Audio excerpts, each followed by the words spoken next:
necrotizing Sialometaplasia is a non-neoplastic inflammatory condition of the salivary glands. Okay, moving to your histopathology. If you take the histopathology, the different stages can also be seen in the histopathological picture. So in an early lesion, what will you be able to appreciate? In an early lesion, what happens? There is going to be an infarction of the salivary gland acini in one particular portion. If you take your salivary gland, it is usually arranged in the form of lobules. So lobular architecture is going to be there for any salivary gland. So in that particular one portion of the lobule, what happens? The blood vessels get occluded, which leads to your necrosis of your salivary gland acini. So the early areas, early lesion, you will be able to appreciate acinar necrosis with maintenance of your lobular architecture, because only one portion of the lobule is getting affected. The remaining portion is still intact. So the lobular architecture is maintained with only acinar necrosis is the first stage. In the second stage, what happens? This necrotic tissues. What happens to the necrotic tissue? They will push your epithelium upwards. So they will be moving up, leaving behind what? It is going in that particular area where it was already present. There will be remaining little bit of acinar necrosis. Along with that, you will be able to appreciate your ductal cells, remaining salivary gland ducts and the salivary gland acini. Now what happens is, in the later stages, what happens is, you will be able to appreciate a little bit of lobular necrosis of the acinar cells plus squamous metaplasia of your ducts.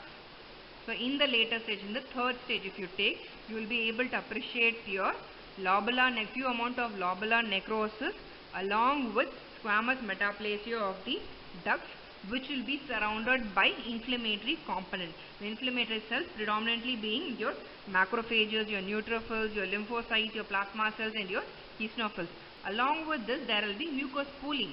Because there is necrosis, what happens? The mucus pools outside. So there will be a mucus pooling in which you will be able to appreciate your lobular acinar necrosis, your ductal metaplasia along with your inflammatory cells surrounding it.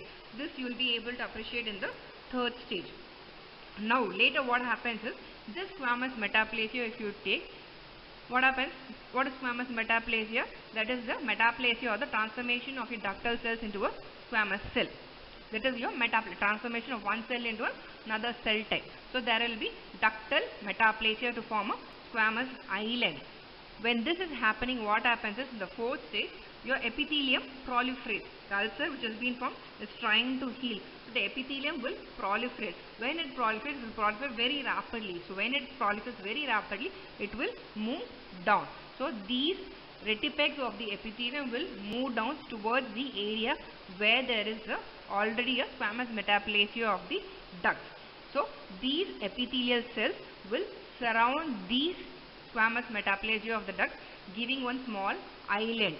That is called as your pseudoepitheliomatous hypoplasia, which resembles like an SCC. But here there are no atypical cells or the dysplastic cells are absent.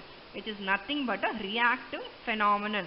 So this terminology where your superficial epithelium overlaps the squamous metaplasia of the ducts to form a pseudoepitheliomatous hyperplasia. This squamous metaplasia of the duct can be also seen in another type also, wherein it will be surrounding any mucous cells. So there will be isolated mucous cells. Few mucous cells will be there within a squamous island of your ducts, resembling a mucoepidermoid carcinoma. That is your remaining acini surrounded by the ductal metaplasia. That is your squamous metaplasia of the duct, giving an appearance of a mucoepidermoid carcinoma. So if you take your squamous metaplasia of duct, it can be appreciated in two forms. One is the pseudoepitheliomatous hyperplasia, wherein it will combine with the overlying epithelium, and the second, which is a isolated mucous cells with squamous islands, wherein it will be surrounded only by the mucous acini cells along with your squamous metaplasia of the duct. So these are the two ways you will be able to appreciate your squamous metaplasia of the duct.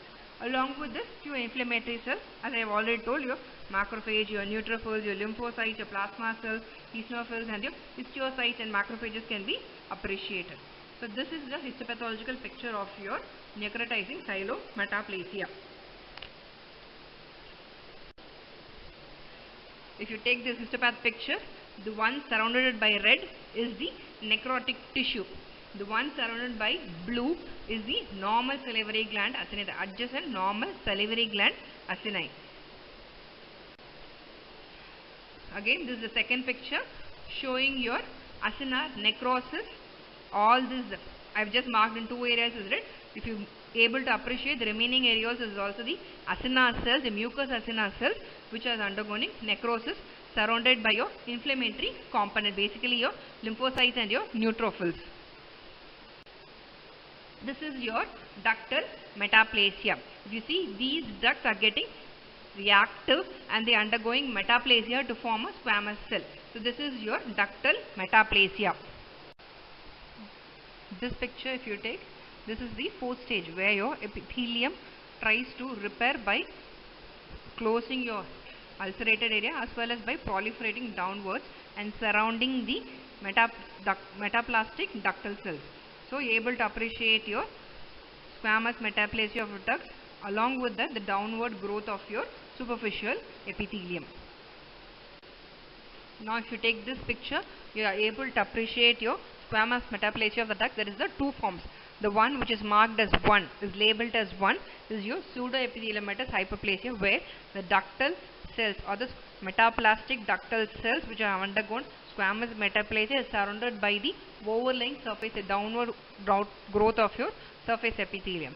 The one on top which is marked as 2, the one is called as your isolated mucous cells with the squamous islets. That is where your ductal metaplasia, the squamous metaplasia of the ducts surrounding any remaining salivary gland acini, gives the appearance of this, the isolated mucosal component within the squamous islets, which resembles like your MEC or your mucoepidermoid carcinoma.